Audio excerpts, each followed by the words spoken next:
In the beginning, there was darkness, and then, bang, giving birth to an endless expanding existence of time, space, and matter. Now see further than we've ever imagined, beyond the limits of our existence, in a place we call the universe. Imagine a place where a satellite can circle the Earth in 90 minutes. Where a tourist on vacation wakes up and takes in their view from a hotel room in space. Or where a speck of paint becomes a lethal weapon, able to blow a hole in the side of a spacecraft.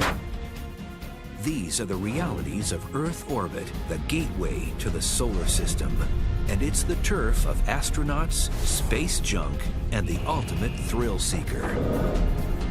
Journey out with us to the edge of space.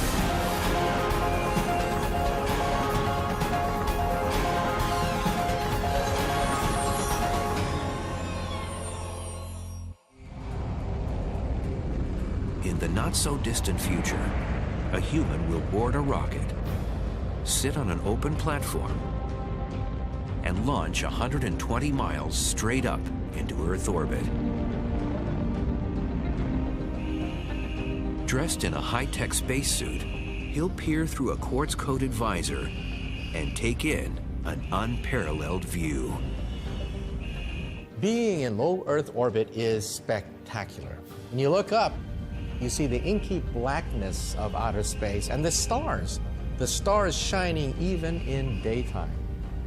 Looking down, you see the hazy blue glow of this gigantic ocean right underneath your feet. This observer is a space diver, a new breed of ultimate thrill junkie.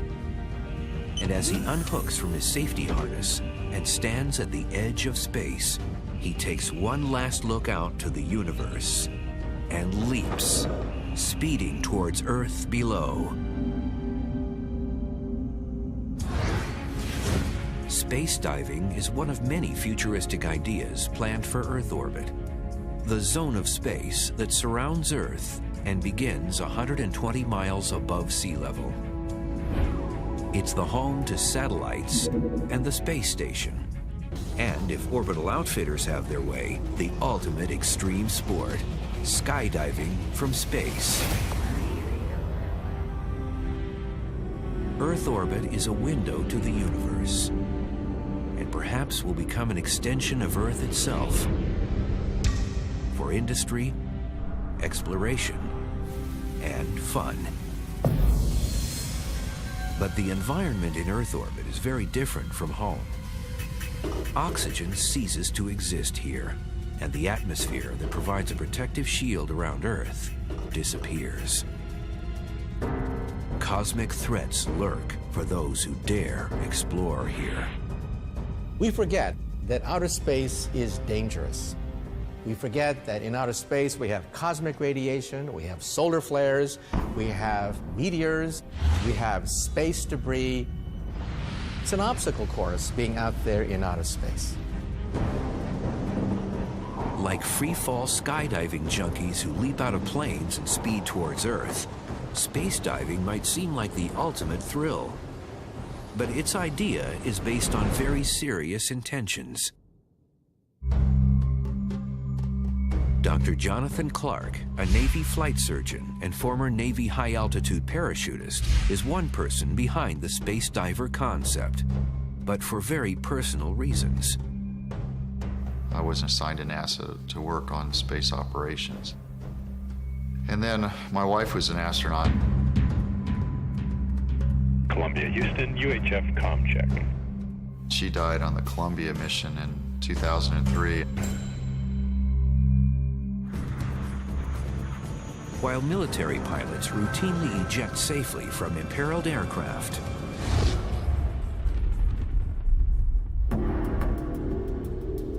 currently, there is no evacuation procedure for astronauts to eject from a spacecraft during a catastrophic event. About 1% of the time, we have a major booster rocket failure or a catastrophe in outer space. Perhaps the skydiver spacesuit will become a new safety device for astronauts to use on missions. And its first test is a 160,000-foot jump.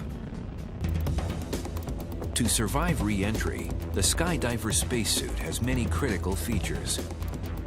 A protective one-piece jumpsuit that insulates from the negative 40-degree Fahrenheit space environment to the 464-degree heat generated from re-entry. Small gas jets on each glove to orient and direct the body during weightlessness. A full closed-loop oxygen system that will recirculate and remove carbon dioxide for the 10-minute trip home. A drogue parachute to stabilize the space diver as they come closer to Earth. And a traditional parachute that will deploy at 3,000 feet for a safe landing. And the journey will be spectacular. In the first 2 minutes of the jump, the space diver will reach speeds of 2,500 miles per hour while in free fall. Atmospheric drag will heat the spacesuit to 474 degrees Fahrenheit and slow the space diver to terminal velocity, 120 miles per hour. As his drogue parachute breaks free at 7 minutes, he will begin to slow down. Finally, at 3,000 feet, a regular parachute deploys, and the space diver lands safely on the ground. It will be cinematic. Chris Gillum is a Hollywood costume designer and chief designer for Orbital Outfitters. He has an array of spacesuits he's designing for the company. His passion for accuracy in his costumes eventually landed him a real commission with NASA to design a woman's upper torso spacesuit. While looking at real suits very close up, you start to understand that they're not just a white jumpsuit with plastic fittings and a bubble helmet. Think of a spacesuit as a personal spacecraft. To protect the body, spacesuits are designed in layers. Imagine the kind of clothes that you'd have to wear if you were walking through the Sahara on twice its worst day ever, and then make one more step and you're into the Arctic. That's the kind of clothes you have to wear. And when considering the form and function of his Orbital Outfitter suits, Gillum looks back in time to medieval armor to help create future designs. Here is our 14th century hourglass gauntlet. That knuckle bow is almost identical to the one that is under the fabric cover in a shuttle spacesuit glove. And interesting enough, it's almost the exact same shape as well. And it performs the same function. While space diving might be years away from becoming a reality, thrill seekers are already making their way to the edge of space, the realm of Earth orbit. Up until 2001, the privilege of orbiting Earth was reserved for the elite few. Astronauts chosen to work in space. But that's before space tourism became a reality. One of the dreams of most of the people associated with the spaceflight world is to actually fly themselves. And so space tourism has been an important component in people's thinking about spaceflight from the very beginning. Right now, Space Adventures Limited is the only company delivering that dream. We are the world's only private space travel company. Space Adventures started 10 years ago when its first client took a very high-altitude ride on a Russian jet. When he came back and talked about what it was like to see the curve of the Earth and the black sky above, I knew that we would have a great business and there would be literally millions of people out there in the world who wanted to participate in Space Adventures experiences. Then, in 2001, American investment manager and multimillionaire Dennis Tito approached Space Adventures about arranging a trip into Earth orbit and the era of private space tourism was born. The flight of Dennis Tito to the International Space Station was an enormously significant accomplishment, and many people watching in the space community cheered. They thought this was great. It's a new age that has begun. I love space. Space Adventures Limited now offers trips to the International Space Station for $33 million. You'll learn about the rocket. You'll learn about the spaceship that you're going to fly in. You'll learn about the space station. You'll learn about what it's like to live and eat and work and even go to the bathroom in space. To get to the space station, space tourists must hitch a ride with the Russians in a Soyuz capsule. It's flown successfully for 35 years. This great feat of human engineering will deliver you from the ground to orbit in less than 8 minutes. Once delivered to the space station, space tourists live like real astronauts. Comfortable is a relative term. So if you're comfortable on a camping trip, then you'll be fine on the space station. And if you're at all used to being in the outdoors where you don't have all the comforts of home, then you'll be quite comfortable living in a spaceship. The food is great, but you're not going there for the food. The real enjoyment of space is being able to float weightless and see the Earth and be really part of the future of space exploration. And being able to see what it's like to step off the planet and go somewhere that very few people have been before. You'll be seeing the Earth in all its glory and splendor. You'll be watching 16 sunsets and sunrises every day because you travel so fast around the Earth. Right now, taking a trip to space is too expensive for most private citizens. If you were to just go in low Earth orbit around the Earth, that would cost about $10,000 a pound. That's your weight in gold. There are many companies currently designing new spacecraft to make space travel affordable. I can't tell you when it will be $4,000, but I can tell you it'll never be $4,000 if it doesn't start off at $40 million. Regardless, Space Adventures Limited has big plans to expand their offerings in space. One of our future clients will be undertaking a spacewalk for the first time. Additionally, we're very excited about our circumlunar flight program and doing a flight around the moon. They will come literally within 100 kilometers of the lunar surface. Sending private citizens into space has changed the paradigm for space exploration. We've really, I'd say, banged down the door for the rest of the industry. There are many people now who are interested in opening up this frontier and doing it privately, and we hope to be seen in history as the catalyst which really motivated that entire industry to begin. Perhaps the most exhilarating part of a space adventure is getting to the edge of space. But space is a big domain, and there are threats here that are unlike anything we have on Earth. Earth orbit, our edge of space, is generally divided into 3 parts. Low Earth orbit is an 1,100-mile wide belt that is closest to Earth's atmosphere and begins only 120 miles above sea level. There are tremendous advantages to low Earth orbits. First of all, most of the manned space program takes place in that radius. Start 1, 0, and liftoff of Space Shuttle Endeavour. Also, spy satellites, communication satellites, weather satellites occupy that low Earth orbit. Low Earth orbit is like a busy city, lots of activity. The Hubble Space Telescope and the International Space Station call low Earth orbit home. Soyuz and the Space Shuttle complete missions here.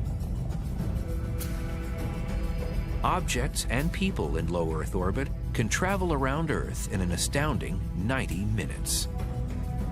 45 minutes on the sunny side of Earth, 45 minutes on the dark side of Earth. Houston, you're go for landing, over. Except for a few trips to the moon, all of humankind's visits to space have been to low Earth orbit. The bottom line in low Earth orbit is if you can't reach it, you can't go anywhere else. And human spaceflight ultimately is about going somewhere else.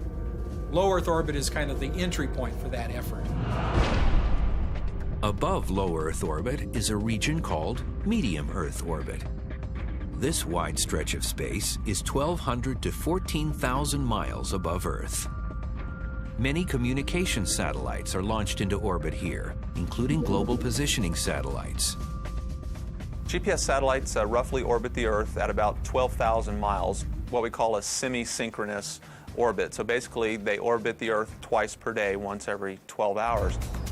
GPS is set up into 6 orbital planes. So if you can imagine a globe, there are 6 orbits positioned in equal spacing around the Earth with roughly 4 or 5 satellites per orbital plane. And basically that gives us coverage around the world. GPS satellites sit at this altitude so that multiple satellites are in view from one location on Earth at any time of day. It takes 4 satellites to get you your exact location. The first will give you a roundabout area, the second will refine it, as well as the third, and finally the fourth says you're exactly here. Medium Earth orbit is also home to the treacherous Van Allen radiation belts. These belts of high-energy charged particles can send a $300 million satellite spiraling out of control, or give a human being a fatal dose of radiation. These belts stretch out from Earth like elongated rings. Satellites are carefully placed in specific altitudes to avoid these destructive belts of particles from the Sun. Even farther out lies high Earth orbit, or geosynchronous orbit. If low Earth orbit is a busy city, high Earth orbit is rural farmland. 22,000 to 35,000 miles above sea level, satellites hover above Earth, taking in an unparalleled view from a distant vantage point. Here, over 2,000 satellites call high Earth orbit home. These satellites appear to be stationary. They make a circuit around the Earth every 24 hours, but so do we. So we have the optical illusion that these satellites are sitting there in outer space. But in order to reach Earth orbit, an object must first leave the ground and be delivered into space. To do this, a rocket or spacecraft needs to achieve the appropriate speed and hit a target direction and altitude. Go even a few miles per hour too slow, and the forces of gravity and drag of the atmosphere will pull a spacecraft down, crashing it to the ground.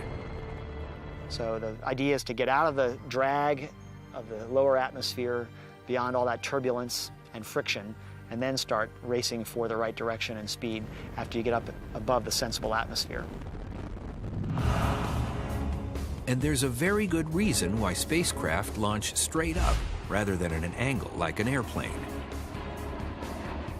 So what typical space launches do is go straight up through the atmosphere to get through the thickest part initially, and then they begin to arc over a few miles up and then start to increase their velocity in the desired direction.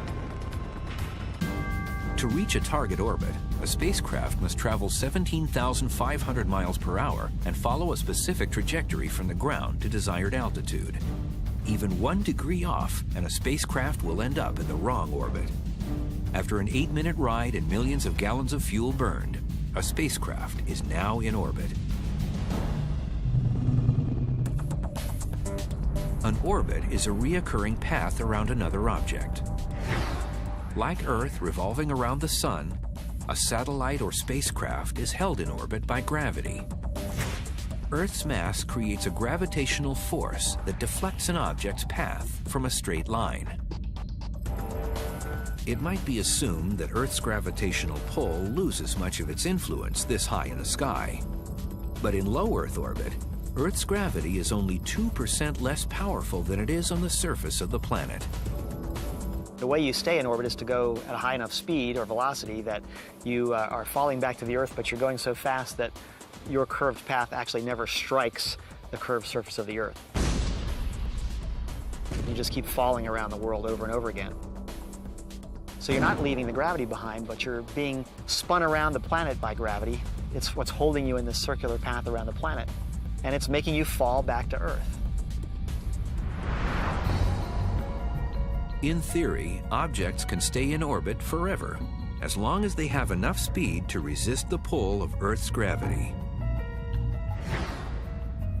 There are two types of orbits, circular and elliptical.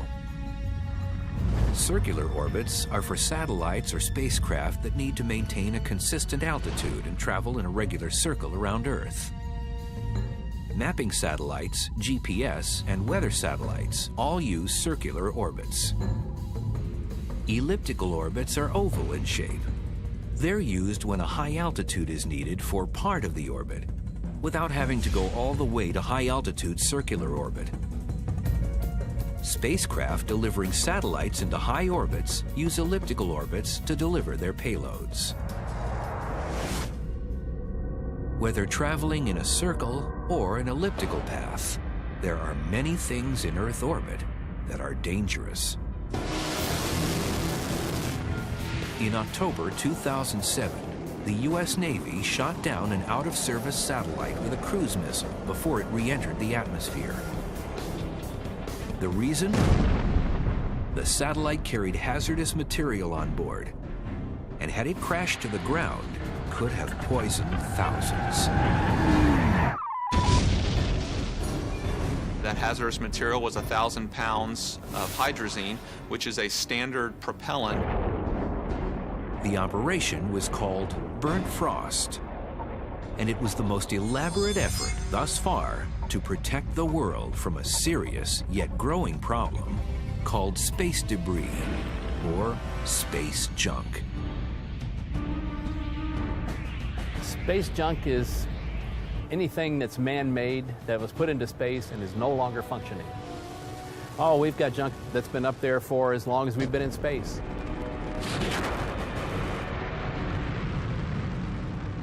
Like a junkyard slowly becoming cluttered with debris.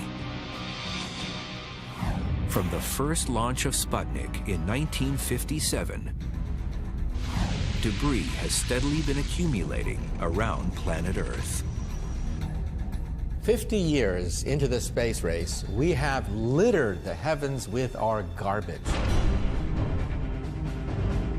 And now, about 20,000 pieces later, Earth orbit has turned into a deadly debris-filled junkyard. It looks like the Earth surrounded by a hive of bees. Most of the space debris includes shards of rockets, satellites that no longer function, or pieces of an object that have broken up after a launch. Caught in Earth's gravitational pull, these pieces are traveling upwards of 22,000 miles per hour. Say more than 10 times faster than a bullet. A collision between functioning objects such as satellites or inhabited spacecraft and space junk could be catastrophic.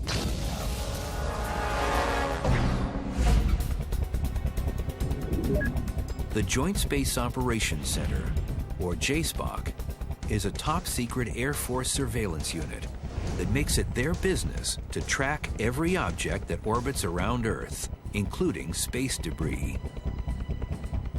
We use a number of different sensors around the world, known as the Space Surveillance Network. It's a network of 29 stations all around the globe, radars as well as optical telescopes that track over 18,000 man-made objects in space. And that includes active satellites as well as dead satellites, and then rocket bodies that were associated with those launches, as well as debris, things that have just shed off. If they were to run into each other, it really would be a catastrophic conjunction.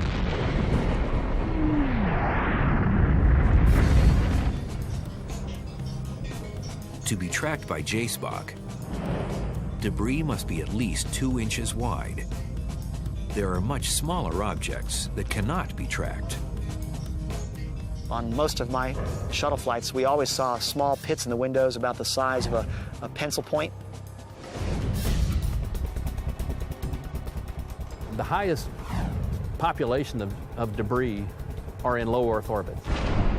And in 2008, an intentional collision between two satellites created an international outrage and a cloud of debris that threatened low Earth orbit like never before. Our edge of space is Earth orbit, a new frontier for space tourism and exploration. But danger lurks here, space debris, and it threatens our spacecraft and satellites like never before. In 2007, the total estimated amount of space debris was 20,000 pieces, 14,000 of which were trackable. Then, in 2008, China's space program intentionally crashed two satellites together as an anti-satellite test. The international space community was outraged. The 10th of January of 2007, the number of objects we were tracking was less than 14,000. Here we are 16 months later, and we've increased that number by over 30% to over 18,000. The problem of space debris continues to grow, and collisions have already occurred between space junk and functioning objects. One of them was a piece of debris that struck a gravitation boom on a spacecraft, severed the boom. To avoid future collisions, JSPOC is in constant contact with NASA and other international space entities to inform them when a spacecraft or satellite might be threatened, so that the spacecraft could be maneuvered around the space debris. Much like a boat maneuvers around hazards in a waterway. Beneath the surface of the water here, what you can't see is what's going to actually give you the most damage if we run into a log or a snag beneath the surface. And in orbit, that's the same problem that we face. We don't track all the debris that could actually cripple or kill your spacecraft. And we rely on the fact that you're just statistically unlikely to hit a piece of debris to protect you. And that insurance policy is going to run out someday.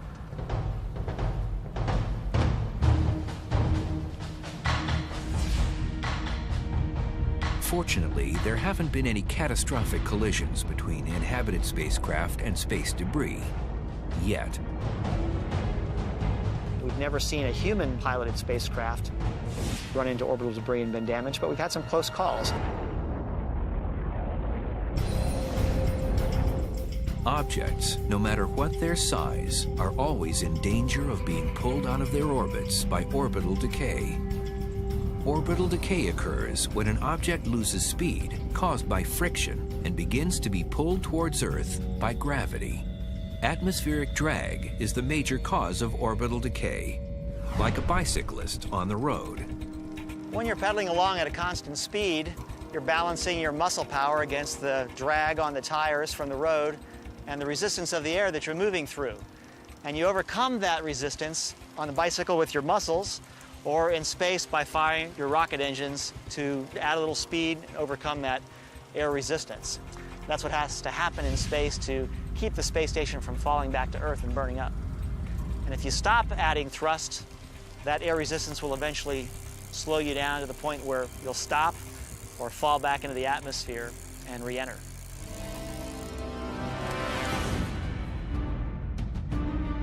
Some pieces survive re-entry. And the size of these pieces that have fallen to Earth is terrifying.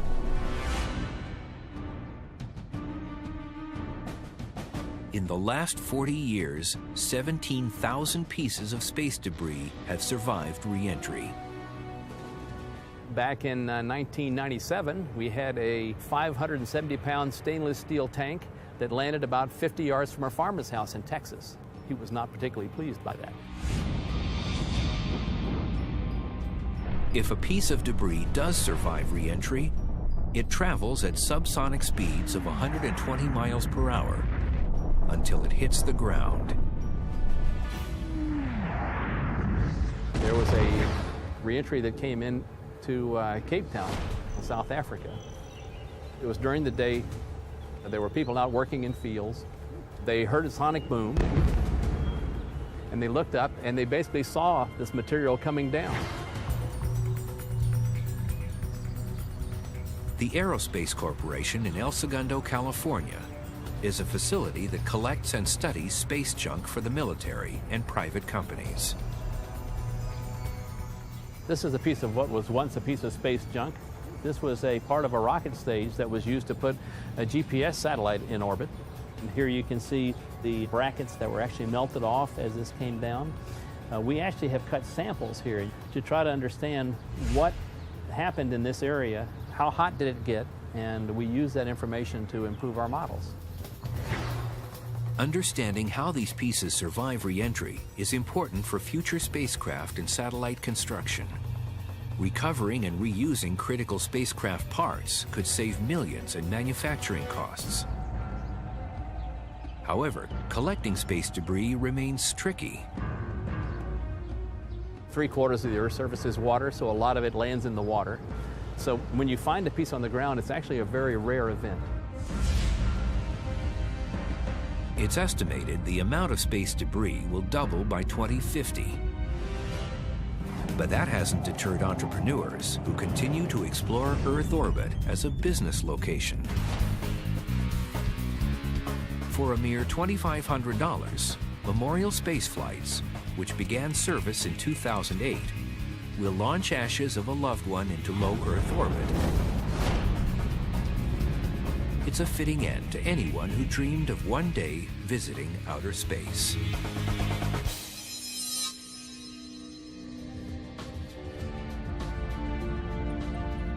This is just one of the many ideas entrepreneurs are developing for Earth orbit. But to run a business in space, there needs to be a way to obtain permanent occupancy. Here we are in the early years of the 21st century, and I foresee space becoming an industrial park. Skylab, Mir, and now the International Space Station have all provided an arena for long-term habitation and experiments in space. What if private companies could also have spacecraft orbiting the Earth? I think we were and are the first company to have deployed that kind of structure.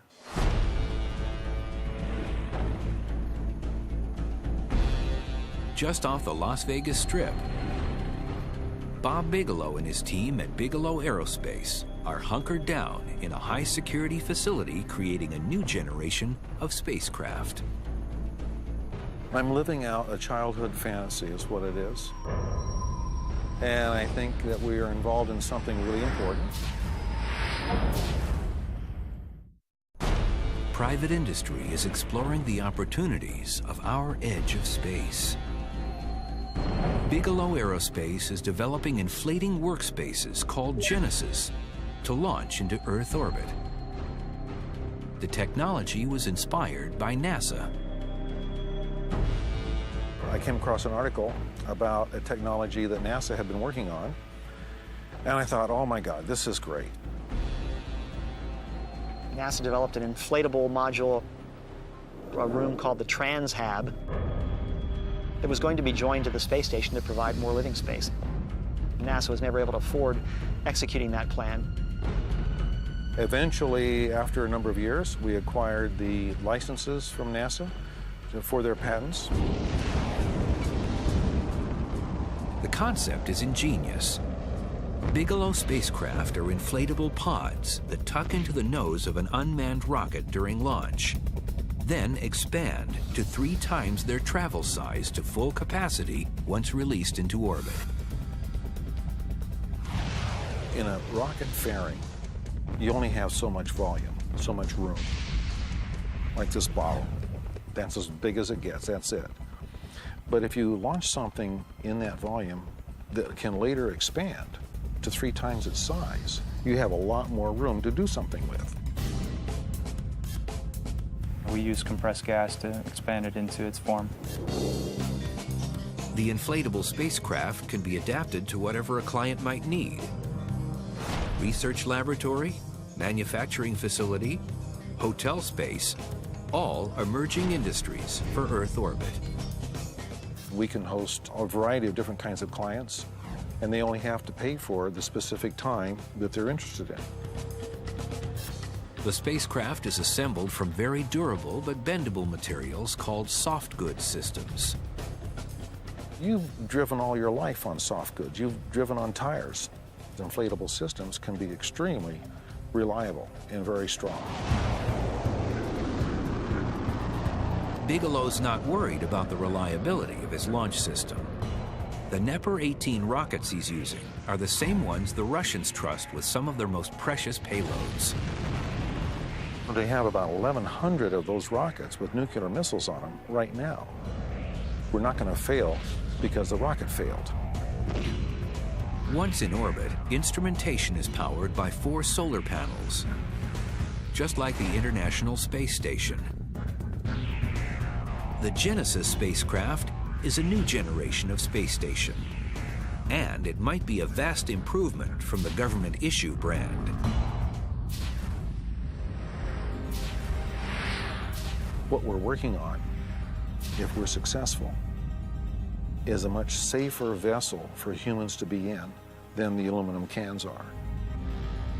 Our inflatable hull structure is adequate to protect against any type of thermal effects, micrometeoroid protection, radiation effects.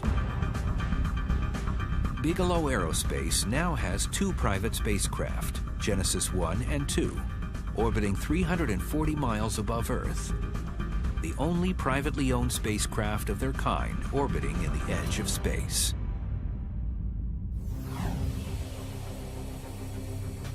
Launching spacecraft into Earth orbit is only one challenge. Picking an appropriate inclination for its orbits is another. The orientation of an orbit really is just a measure of the degree of tilt from the line running through the equator. You can have anything from 0 degree inclination to 90 degree inclination. The 0 degree inclination is absolutely no tilt whatsoever from the equator, and that is called an equatorial orbit. Whereas if you have a 90 degree tilt from the equator, that is the polar orbit. Satellites and spacecraft are launched into different inclinations depending on their mission, because different inclinations pass over different parts of Earth. If you're going around the Earth, around the equator, what do you get to see? It's just what's below you, which is going to be what? The equator. So an inclination of the orbit at, say, 56 degrees covers almost all of the population of the Earth. A polar orbit satellite has the ability to view the entire Earth in a few orbital rotations. As the Earth slowly rotates below, the satellite keeps sweeping overhead, allowing the entire Earth to be observed in a short period of time. If the mission is for espionage or observation, sun-synchronous orbits allow satellites to pass over the same point on Earth at the same time every day. They shift 1 degree each Earth day to stay in sync with the sun at a given location. If constant communication is necessary, geosynchronous satellites are positioned far away from Earth so that entire continents are within their view. It matches the rotation of the Earth and appears to hover in the sky. It's a very useful trait of that orbit, because you can then stay constantly in radio or television touch with the spot on the ground below. Earth orbit is the natural extension of Earth's occupation in space. And if future plans pan out, the industrialization of the edge of space will happen in the near future.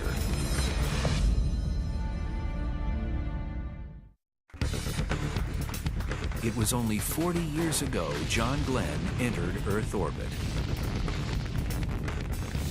What the next 50 or 100 years holds for the future of Earth orbit is as exciting as perhaps a walk on the moon once was to an older generation. Bigelow Aerospace has already reached a major milestone by launching their Genesis 1 and 2 pods into orbit. But future spacecraft will be ready for private citizens. Nobody's done this before. I mean, people have gone to space, but what we're trying to do is make it available. It's called Sundancer, a 300 cubic meter inhabitable space that will have the capacity to support up to 3 human lives indefinitely. We have to add a lot of life support equipment to make sure that the environment is sustainable for a crew of 3. That goes into anything from the air concentration system, where oxygen has to be delivered, CO2 has to get removed, all the way through more rigorous thermal control and humidity control. One Sundancer spacecraft offers more space than is currently available on the entire International Space Station. Eventually, multiple pods will be connected together, like Tinker Toys, for larger facilities. What kind of shape you're choosing depends on the purpose, the mission for the spacecraft. But like pioneers setting off across the open sea in search of new land, this is uncharted territory.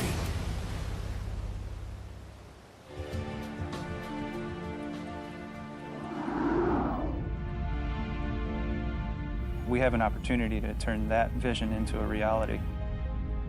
And so far, that's exactly what we're doing. They are one group of many that dream of permanent occupancy at the edge of space. One thing remains clear. Earth needs an easy way to deliver spacecraft, cargo, and people into space to take advantage of Earth orbit. And the ideas are spectacular. There have been all kinds of concepts, like space elevators.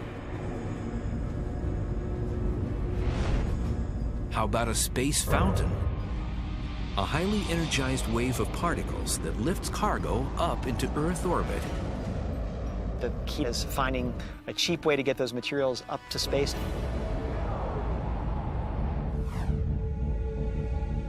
Or perhaps the resources of space can be mined in a facility orbiting Earth. Using the resources that are on the moon and the asteroids nearby to build things in space themselves, not have to spend the money to haul them up from the ground. For example, Lewis and Clark, when they went across the continental US, they didn't haul all their drinking water and firewood with them from St. Louis on the way west. They used what they found along the way. Earth orbit's greatest gift might be sustainable power. Imagine an array of solar panels that generates enough power to light up a continent. That's probably one of the most promising avenues to pursue in the next 50 years in space, is to find a way to make cheap solar collectors and then build the collecting antennas on the ground so that we can use inexhaustible solar power to reduce our reliance on the finite supplies of fuel and energy we have here on Earth. One thing is certain. The edge of space is the entryway to future exploration, a stopping point to the destinations across the universe. I'm very excited about a future, decades from now, where the Earth really is the Garden of Eden of humanity, where we've taken care of our planet, our parks, our enjoyment, the things that we love about the Earth are taken care of. And all the things that we do in terms of manufacturing and resource extraction and energy and mining, those things take place in space. And of course, low Earth orbit is the gateway to the rest of the solar system.